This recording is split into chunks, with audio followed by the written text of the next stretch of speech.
Hello මගේ රත්තරන් යාළුවනේ කොහමද? හොඳින් ඉන්නවද ඔයගොල්ලෝ? මාව වටන්නට එක්කගෙන යන පිනමැතිවාට ලබනාත්මේ බල්ලෙක් වෙන්න. ලොකෝයි ඔයා ඔටෝනේ මැනුවල් නෙමෙයිනේ. නෝනවදුනි මහත්තයෝනි මම ඔයගලගේ මුලින්ම සමාව ඉල්ලනවා. මෙතනින් එහාට වෙන දේවල් පුංචි දරුවන්ට පෙන්නන්න හොඳ නැහැ. ඒ දරුවන්ව පිටත් කරන්න එළියට. මගේ අම්මයි ගම ගාල්ලේ හිත ලෑල් නාන්නේ අපි පීල්. අපේ තාත්තා වැඩ කර අවුරුදු 20ක් රේල්. සලාම් අලයිකුම්.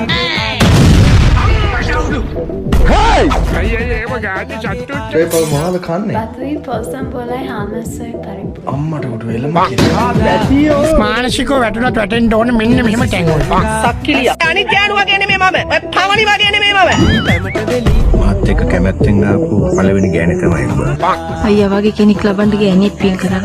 අයියා හැන්දෑවට අපේ ගෙදර වරේ. ඔබ එපා කීවත් මං හවස එන්න තමයි හිටියේ. චන්දන සීන ගඟේ යොකා නැතුව නාලා උගේ වල්ලකින් බුලෝ කාලා නනනනනනනනන ආව එක්කම් ඵල එළියට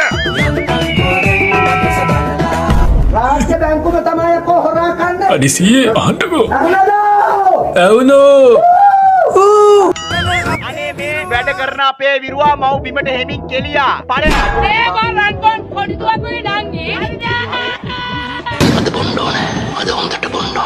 අරින් දැන් වරෙන් ආගන කනවද නැද?